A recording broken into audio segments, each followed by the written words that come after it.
in the original text, which is why we're studying this text, the original text means Kyabje Pabonka Rinpoche's liberation in the palm of your hands, or a gift of liberation thrust into your hands.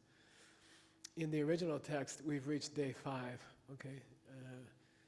And in day 5, he explains the Jorchu. He's explaining the meditation song. Before he begins his explanation, he has a quotation from Nagarjuna. And I like it. I really like this quotation. So here we go. Belden Papa Luduki Sungne, Kaushik Senu Rinchente Ba Yi. Whoever takes a vessel made of pure gold, studded with jewels, Ngenkyu Chak Par Gipa Dewe Kyang, and fills it with vomit. Kaushik Miru Kene Dikpe Le.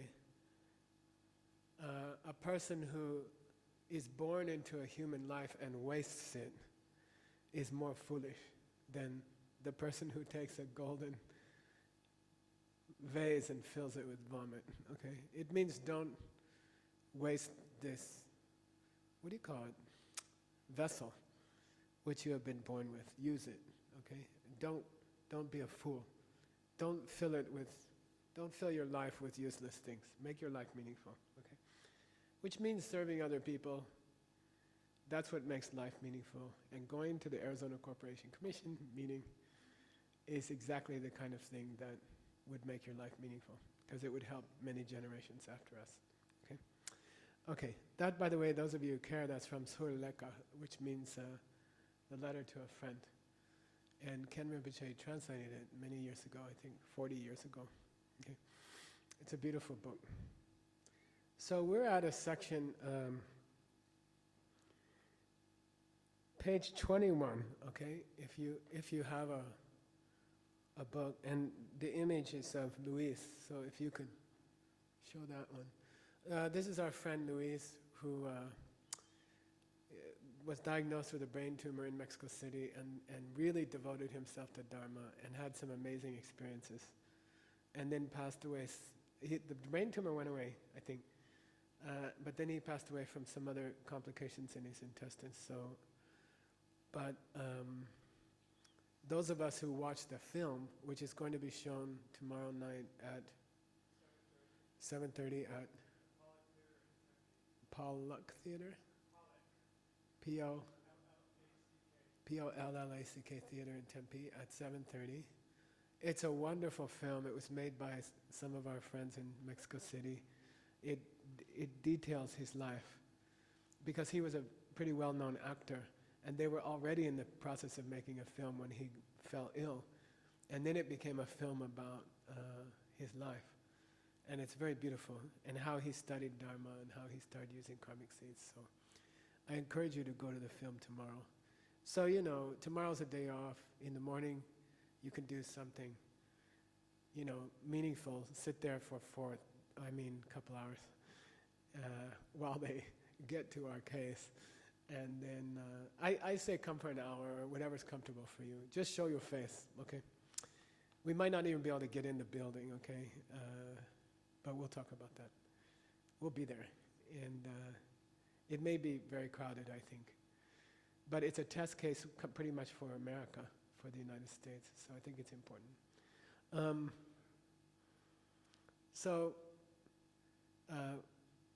For this section where it says, I would like to become a Buddha to help other people, we thought it was appropriate to put our friend's face on a Buddha's body, just to represent. That's how it will feel, right? You will still be a little bit of who you are, and that's what you will look like. So we thought that was appropriate, okay? On the next page, we start the Tsemeshi, the Four Infinite Thoughts. These are an interesting practice because it's a very crucial part of Buddhism. It's a very central part of our own practice, these four attitudes. And it's an interesting thing, and it's a fortunate thing, because they also are covered in the Yoga Sutra. Okay, Maitri, Karuna, Mudito, Pekshanam. Right? That's the second I believe it's from the second chapter. And they cover these 4 infinite thoughts. So I think it's beautiful because it's a practice which is shared between all Buddhists and all yoga practitioners. The yoga practitioners may not know about it yet, but maybe the Buddhists can help them learn the Yoga Sutra. And so we have a very well-developed presentation of that. Yoga was culturally smashed during the reign of the Mughals and the British, which lasted 500, 600, 700 years. So the yoga community in India was violently suppressed, and it was only through the efforts of recent yogis like Sri Pattabhi Jois and Iyengar that they were revived to some extent, but they were pretty much brutally oppressed for centuries. So they don't have a strong tradition of explaining the Yoga Sutra anymore, and a lot of the details have been lost. But luckily, yoga and the yogic teachings came to Tibet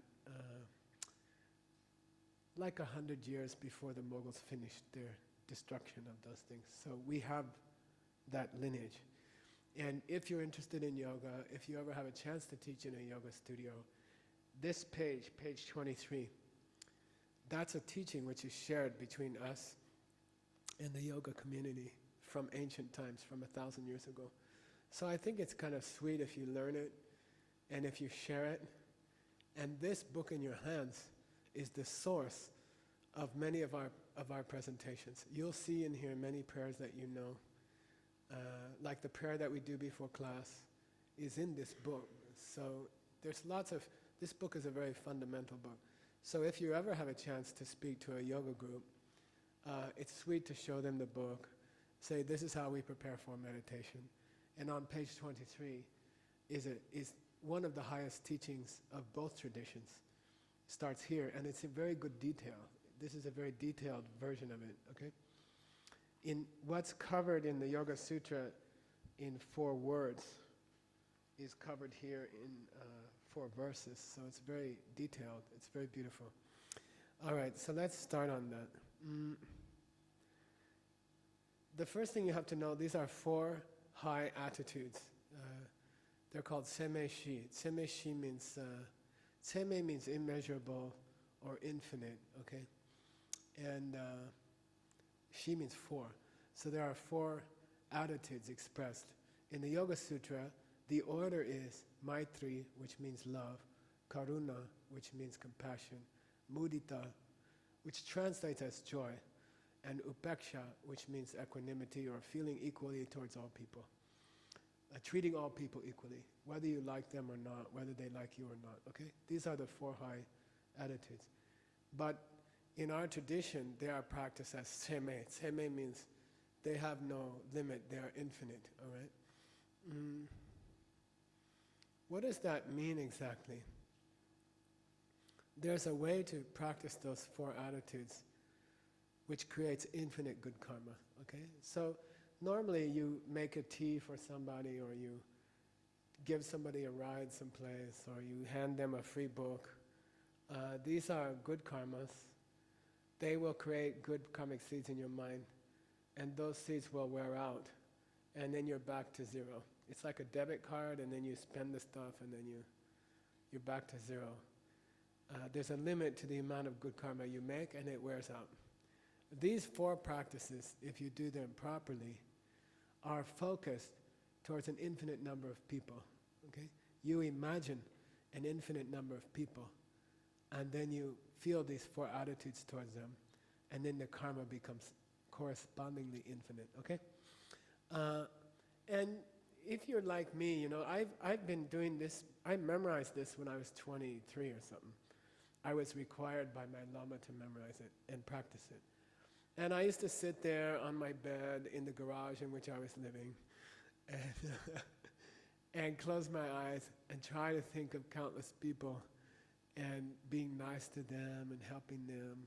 And it was like imaginary. It was something that I knew I would never really be able to do in my life, or, you know, I can't email, blast a billion beings, or, especially those living on other planets, like the internet doesn't go there, and,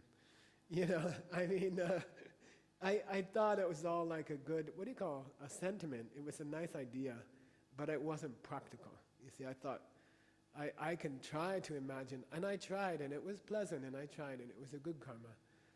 But I'll give you another way to think about it, okay, which is very interesting. You can pray that all living beings might become a Buddha, and you can pray that you become a Buddha to help them. And you can't really see them, and you can't communicate to them, and you have no connection with countless living beings. But think about what will happen if you radically change, right? If you become obviously different than other people, okay? What do we mean? You're just sweet all the time, considerate, helpful, kind, and you're healthy, your yoga's going well, you're doing meditation every day. When people yell, you are calm. When things get hard, you're happy. When people attack you, you are kind to them and forgiving to them. And then what will happen, you will change physically. Your body changes, your health becomes you become very young. And then your mind is happy all the time. And then we have very common in DCI, and it's a problem. We don't really know how to deal with it.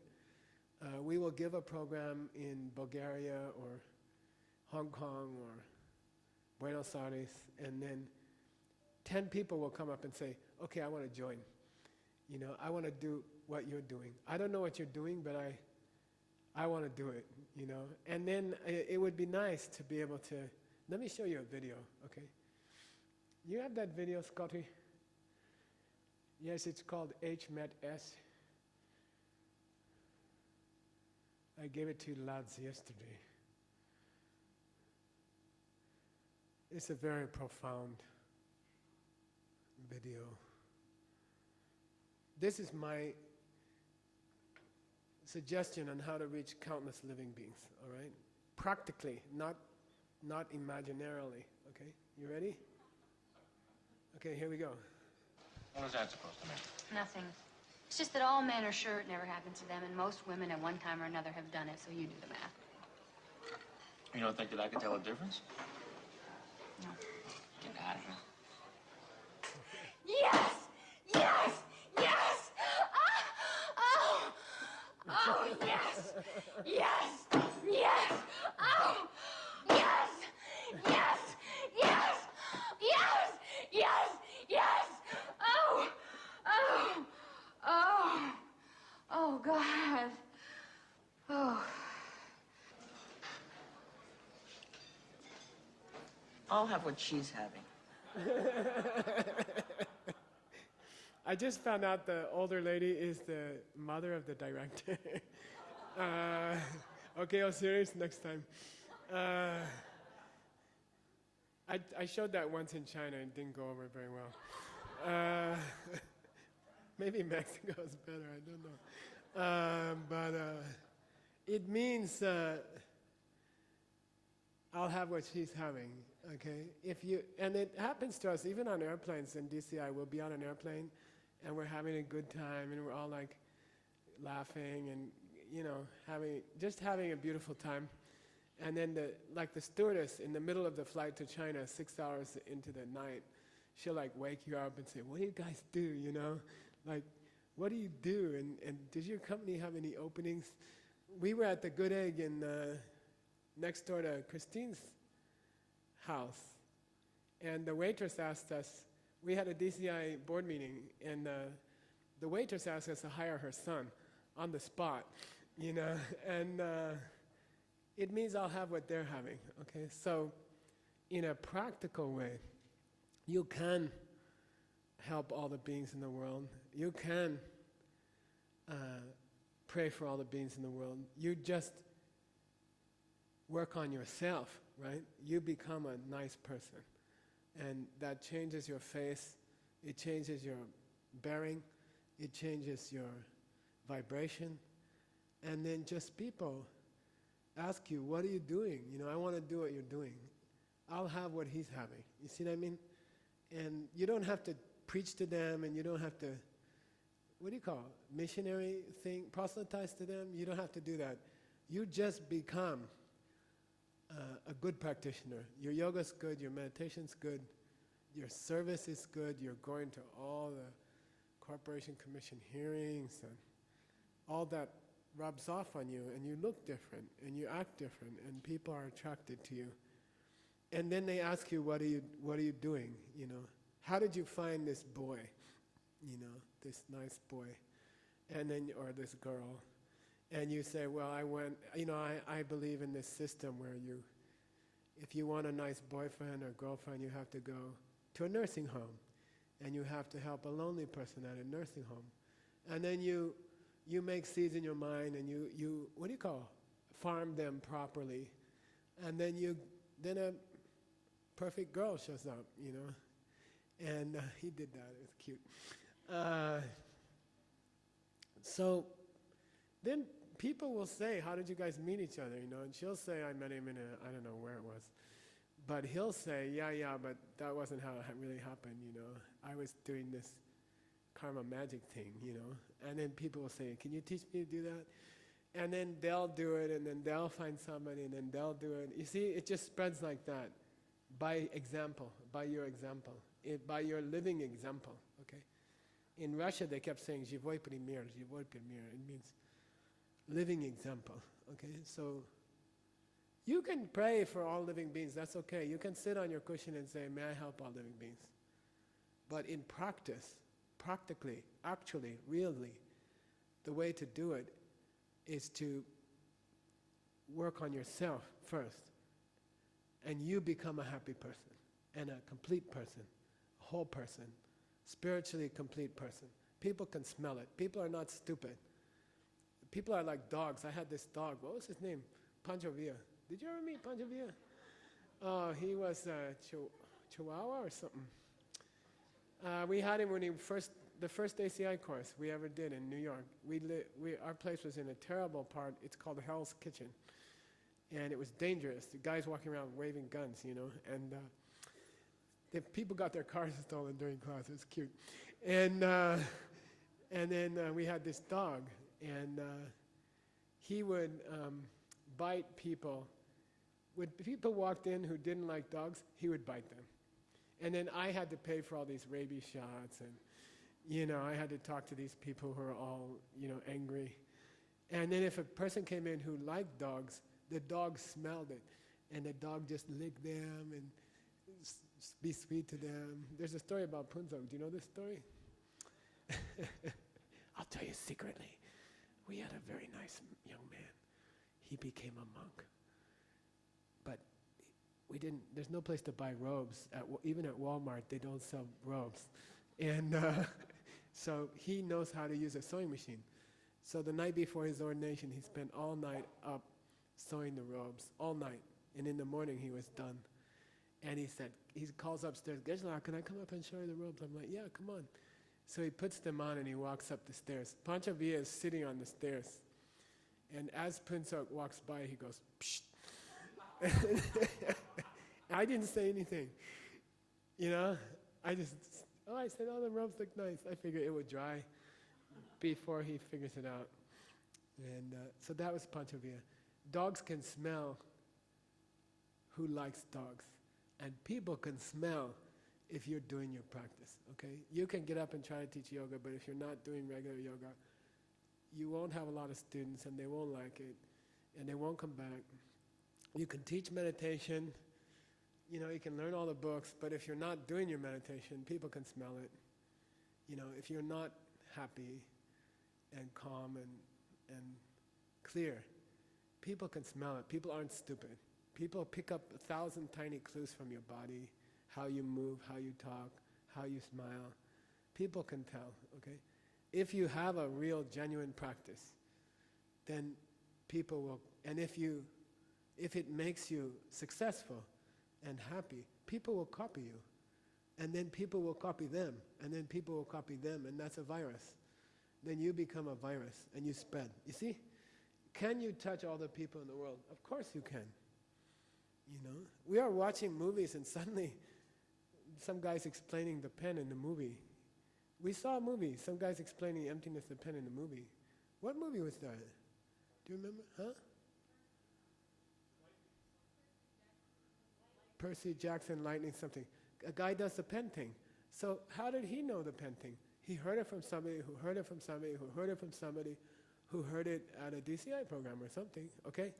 They spread, things spread through the culture under, what do you call it? Subconsciously, okay? So can you affect all living beings? Yes.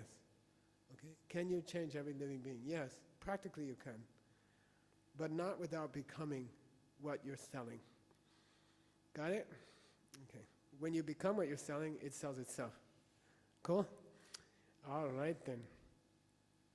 So it's not crazy to say, I'm going to do on page 23 the 4 infinite thoughts, and that karma will be infinite because it will reach infinite living beings. If you are a nice person, a good example, it will reach infinite living beings, okay? People are not stupid. If something works, they'll try it and they'll stop the other thing, you know? Are there a lot of horses going up Scottsdale Road? No, because people got cars now, and everybody gave up on the horses. You know, you can rent a horse and you can ride it in certain areas, but nobody uses them to get someplace anymore because cars are easier. And nobody had to, like, what do you call it? They didn't have to lock up the people who didn't believe in cars or hit them or force them to convert to cars. Once you've been in a car and you have a horse and you got to get 500 miles, you'll use the car, okay? It just works better. People see what works and they just do it. They will learn. They will just switch over to that because it works better, okay? But you have to show them by example, okay? It doesn't help to preach it if you're not a good example of it, okay? If you're a good example of it, maybe you don't have to preach it. Cool? All right, so it is possible to have an infinite good karma. Each of these 4 has 4 parts to it, okay? That's a secret teaching about that teaching from the Yoga Sutra. Okay, Maitri, Karuna, Mudita, Pekshanam. There's just 4 words in the Yoga Sutra. But each of those has 4 parts, okay? Each of those has 4 parts. The first is called, in Tibetan, it's called Dumba Tseme. Dumba Tseme means infinite wish, okay?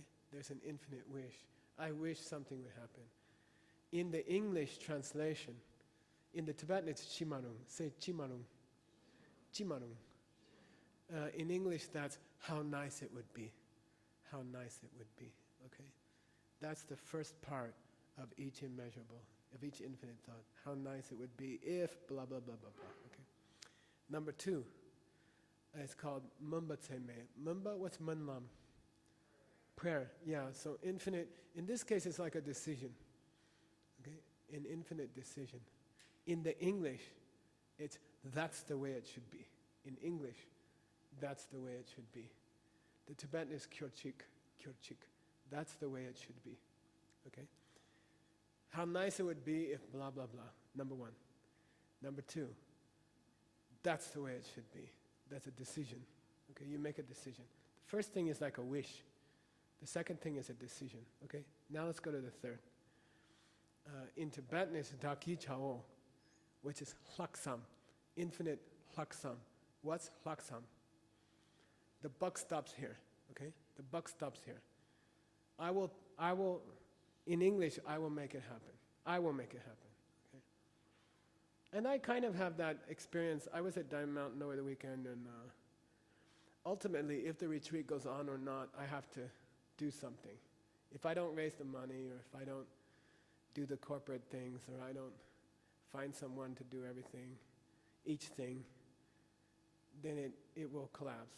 And at some point in your life, you have to say, I'll be the one.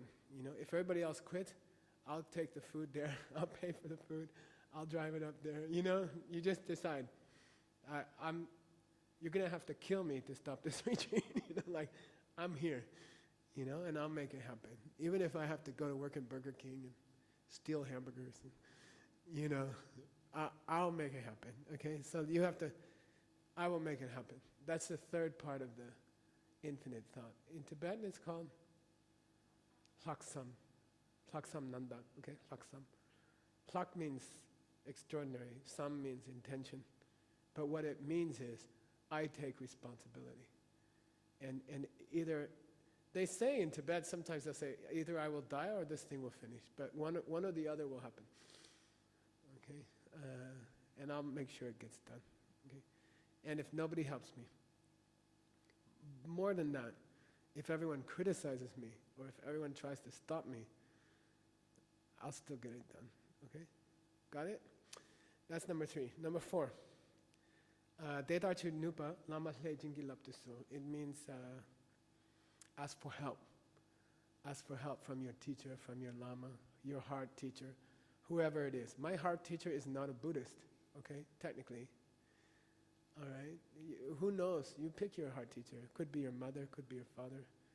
Whoever is the main guide on your spiritual journey, okay? Then at step number 4, you ask them for help. Okay, so please help me. Okay, help me get it done, because I wish that it would happen, and I've decided it should happen, and I'll be the one to take care of it. I'll take care of it. There's that beautiful words in English, right? I don't know what it is in Spanish, but in English you say, "I'll take care of it." Yo me encargo. Yo me encargo. It's just like, I'll take care of it. You look around, who's going to do it? And then everyone's like, you say, okay, well, I'll take care of it, and then you just take care of it, okay? And if you're going to be a teacher, you're going to pass these things on, you got to have that. You got to be able to take responsibility and just ignore everything else and get it done, okay? Okay. Then a question should have come up in your mind. A couple of questions should have come up in your mind. Why are we doing the 4 infinite thoughts here? We haven't got to the Lam Rim yet, you see? The Lam Rim has 3 stages. What are they? Kebu, Chung, Kebu Ding, Kebu Chimbo. Small, medium, and larger what? Capacity. Yeah, capacity, okay? Some people can lift a small box. Some people can lift a heavier box. One of the retreatants threw into the truck as I was driving away. I was sitting in the back of the truck, and I literally threw to me a box of rocks. And I was like, I specifically told them I didn't want more rocks, but there's nothing else there. So they gave me a big box of rocks, and it's hard to carry. It was really heavy. So we say lesser capacity, medium capacity, vehicular capacity. It's called yana in Sanskrit. Mahayana, Hinayana. Okay, yana means vehicular capacity. How heavy a load can you take? How heavy can you carry? Okay. So the question comes up: why does this book jump into Mahayana? Why does it jump into the 4 infinite thoughts? Why does it go straight to the high capacity? Why don't they build up gradually like we're supposed to in the Lam Rim? And the answer that Pabongkar Rinpoche gives is, it's assumed when you talk about ultimate goals. What? Helping every living being, not just me, not just my family. Helping every living being, not just the people in my country. Helping all people, all beings, and not just people, right? It's assumed that when you make a commitment to help every living creature, you're already covered the 2 lower capacities. And then he says, when you climb a mountain, you look at the top and you start walking. Okay? When you climb a mountain, nobody looks between. They look at the top, the peak, and they start walking. Okay? So he says, let's look at the peak. Let's look at the top of the mountain. Then, don't worry, you're going to go through the between here and the peak, you'll go through that also. But that's automatic, okay? The peak is built on the rest of the mountain. So you don't have to look at every piece of the mountain and say, I'm going to climb the bottom part and the medium part and the top part. People don't say I climbed the top part or the medium part or the bottom. They just say I climbed the mountain. I went to the peak. So if you set your eyes on the peak, then automatically you're going to have to do the other practices in the Lamrim. Okay? All right. The first one in the traditional order in Buddhism, which is not the same order as it comes in the Yoga Sutra, but there are reasons to do it in different order. It's logical. Both are logical. But the tradition in Buddhism is to start with upeksha, which is what? You can say equanimity. Upa means up or over. Iksha means to look. So upa iksha or upeksha means to overlook the differences between people. Okay, overlook. Upa iksha. Iksha came into auga and then to I, and that's why there's a Y. The Y in EYE used to be KSH. Okay, iksha. So it means to overlook the differences. Pabonko Rinpoche says,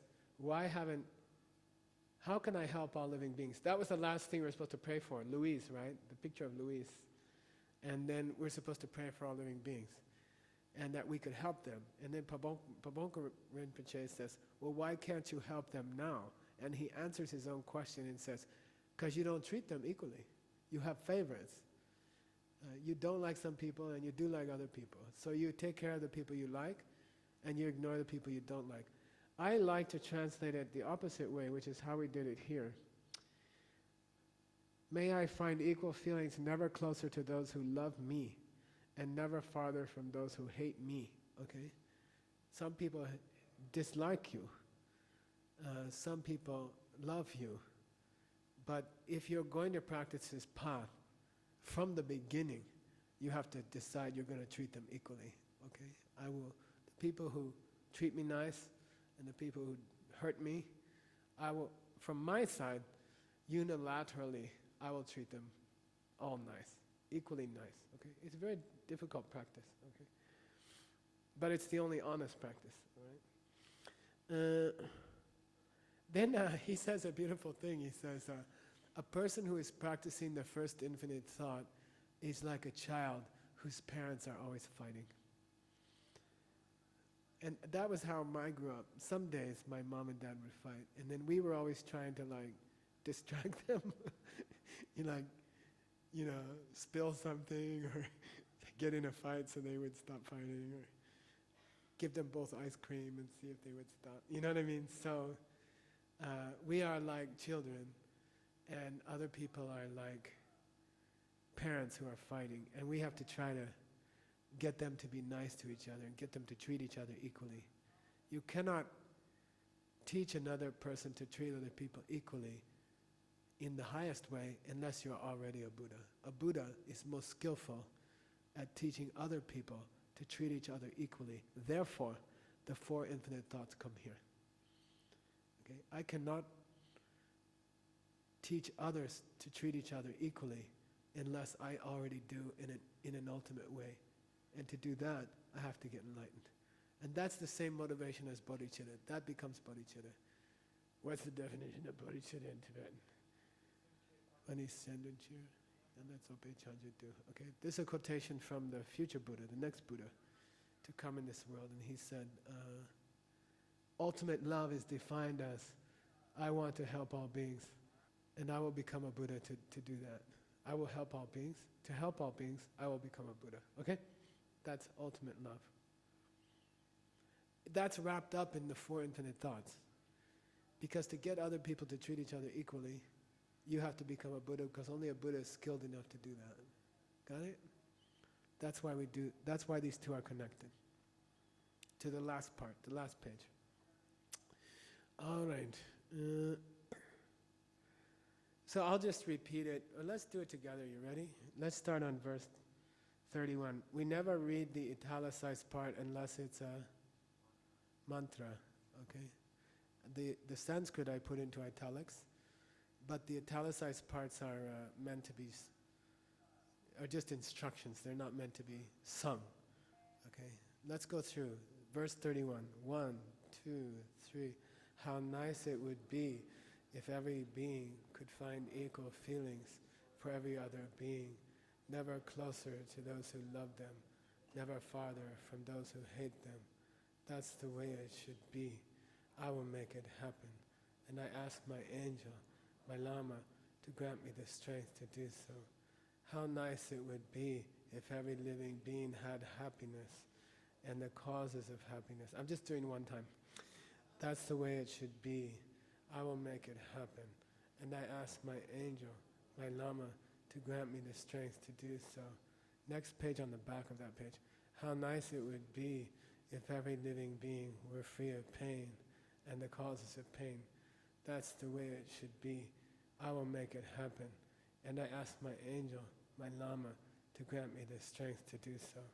How nice it would be if no living being ever lived outside the three higher realms or the ultimate joy of freedom. That's the way it should be. I will make it happen. And I ask my angel, my Lama, to grant me the strength to do so. Cool. So the first one is called equanimity. I'm a little wary of the word equanimity. I don't use it much because it has the feeling of ignoring people, you know. In Buddhism, there are three forms of equanimity also. Neutrality is, to me, neutrality sounds too unengaged to me. It doesn't sound active, it doesn't sound caring. I promise I'll be neutral to you. You see what I mean? And then people misunderstand it and they think Buddhists are supposed to not love people because we're supposed to be neutral, you know, unfeeling, or, you know, it's desire to love your family, or some wrong ideas like that, okay? Those are wrong ideas. That doesn't what neutral mean. Neutral means you should love everyone as much as you love your family. It doesn't mean you should be neutral towards everybody, okay, and not love them at all. It doesn't mean that. So many people think that. Buddhism thinks that. It's so weird. I don't know how it started. Some demon probably. Oh, Buddhists should never be happy. Buddhists should never enjoy things. Buddhists should never like their family members. That's all stupid, okay? You should love your family, and then take that love and show it to other people also, and that's equal. I like to call it equality maybe, or equal feelings towards all people. Okay, number 2. Oh, and you see the 4 parts in there, right? How nice it would be if every being could find equal feelings. All of that is the wish, infinite wish, okay? Then that's the way that it should be, is a decision. Then I will make it happen is, the buck stops here. I take personal responsibility. And then number 4, I ask my Lama to help me. Okay, so you see it there. There are actually how many infinite thoughts? 4 times 4 is 16. Okay, there are really 16 infinite thoughts hidden in here. Okay. All right, let's look at the next one. By the way, what are you supposed to be doing while I'm teaching this? Thinking how you would like to perform it. You know, is there a performance in here? Is there a song? Is there a poem?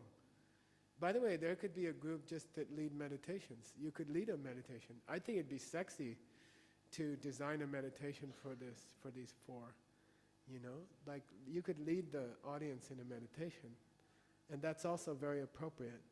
So you think about it. It could be a piece of theater. It could be a dance. It could be a song. It could be silence. Okay, you decide. It could be a video. All right, you decide. I think these are really, what do you call, fertile grounds for a performance of some kind.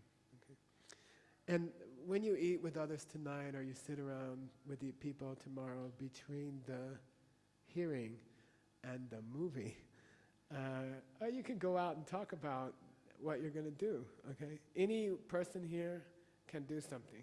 Any group of people can do something. Okay, just do something, and don't be shy. It's not for you, it's for the Buddhas, okay? All right.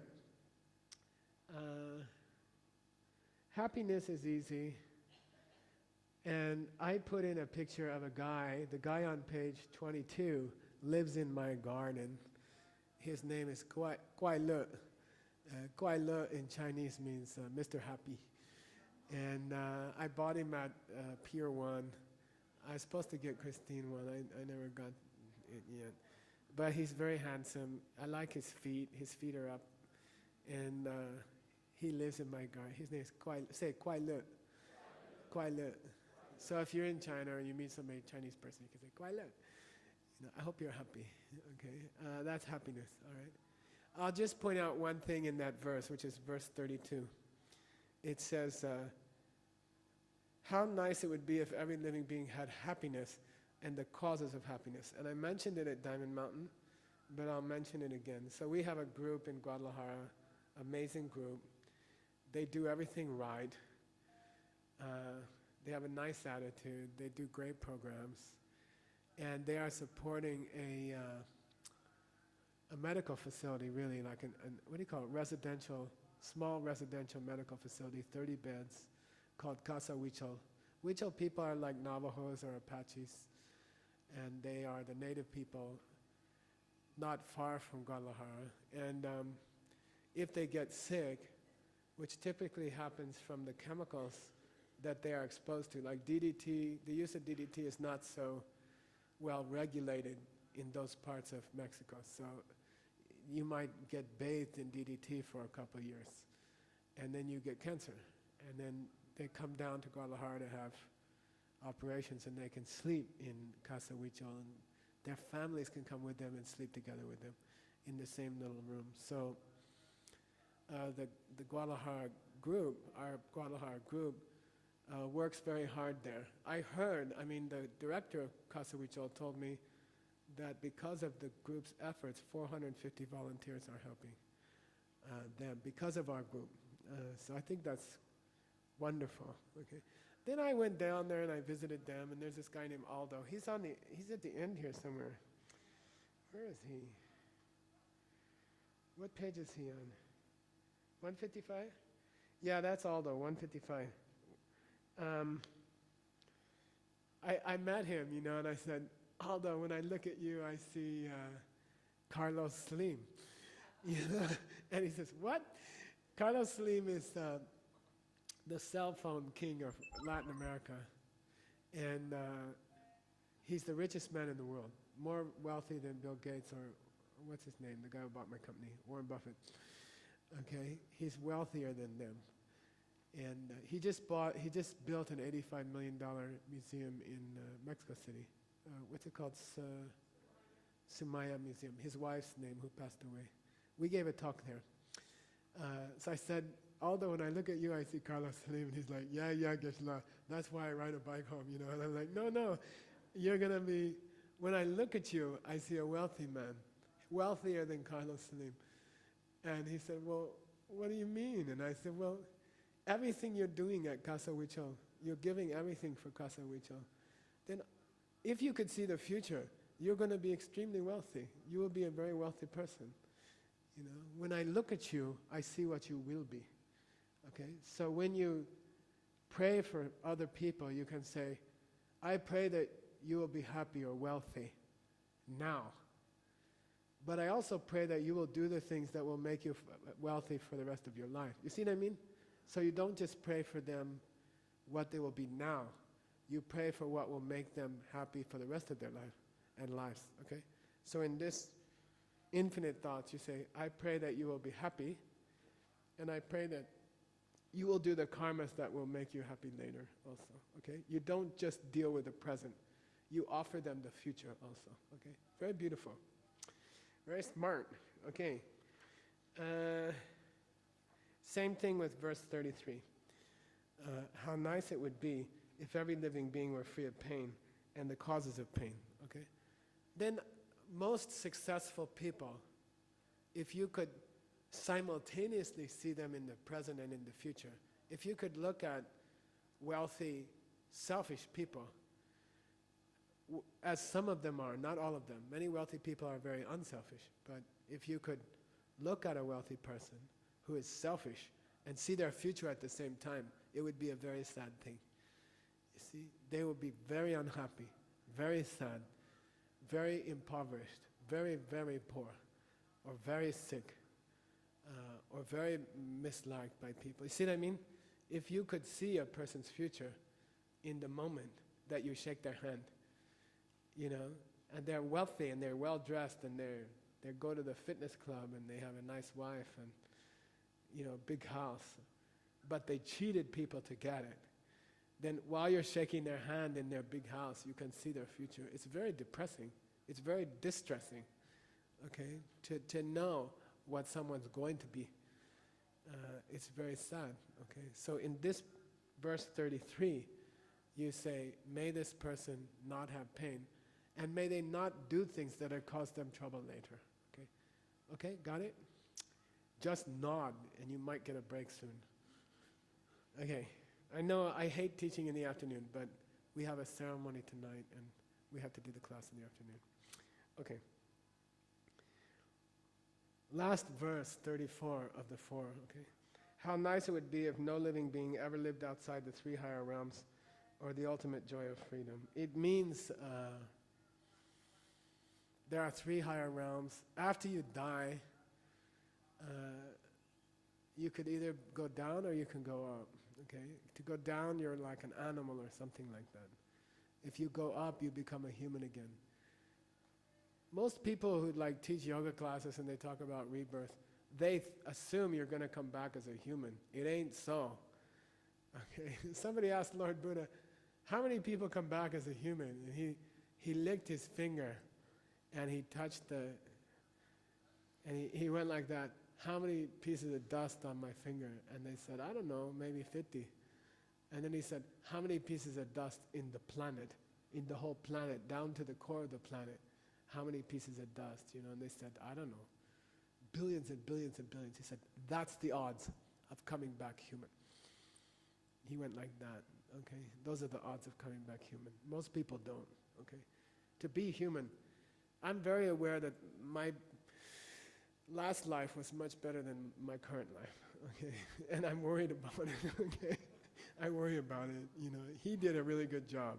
The last guy, he did an awesome job, and I'm not doing that. I'm not doing that kind of job, you know. He's amazing. So we pray in this last one. We pray everyone should at least come back as a human. At least come back as a human, okay? Or get out of, you know, become an angel in this life. That's number 4. What's it called in English? The 4th one. Joy. It's called joy. So be careful. Mudita in the Yoga Sutra. Mudita. It's misnamed. The name is not obvious. It's joy. But what do you mean when you say joy? I mean, it would make me really happy if nobody had to come back in any other way than a human. At least a human. Okay? And hopefully a Buddha. Okay? Joy means that would make me happy. So it's a difficult word. When they say joy, it doesn't mean like be super happy to other people. It means specifically, and you should be writing this in your notes at the back, may they come back at least as a human, or hopefully as a Buddha. Okay. Good. So love in the Yoga Sutra order, Maitri, love, means may everybody have what they want. And may they do the things that are going to give them what they want. Karuna, mercy, compassion means may they not screw up. Okay? May they not do the things that will hurt them in the future. Upeksha, mudita, joy. May they never come back as something lower than human. Okay? And may they become enlightened. Okay? That higher happiness. So really mudita is another form of, it's a higher form of Maitreya, okay? Maitri, okay? Love enhanced is joy, okay? To wish that they could become enlightened is a category of wishing that good stuff could happen to them. Got it? So really the 4th one is inside the first one. 3rd is inside the first one in the order of the Yoga Sutra. In the Yoga Sutra, Upeksha comes last, okay? Why would it come last? Why would it come, I'll give you a clue. Why would it come after joy?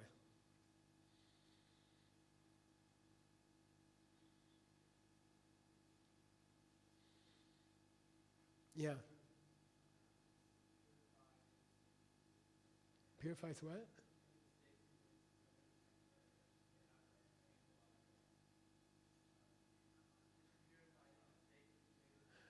No. Give me a better answer. Bunny. My bunny last. Yeah, good. I want the first three to be equal for everybody. Okay? Then that should be number 4. In the Yoga Sutra, they put it at the last. They say, yeah, wish that everybody's happy. Wish that they never have any pain. Wish that they have highest happiness. But don't discriminate. You know, you should reach Buddhahood, but you shouldn't. You know, you should be happy, but you shouldn't. You know, I don't like you, I like her. You know, so she should be happy, but I don't care if you're happy or not. You know, so upeksha is last, and there's a reason. That's the reason. These 3 wishes should be wished equally to everybody. Okay, and I find myself not doing that. You know, I'm like, oh, this person who criticized me screwed up. You know, like it's not fair. It's not equal. Your love should be equal. Love should be equal. Doled out equally. Okay? All right. Okay.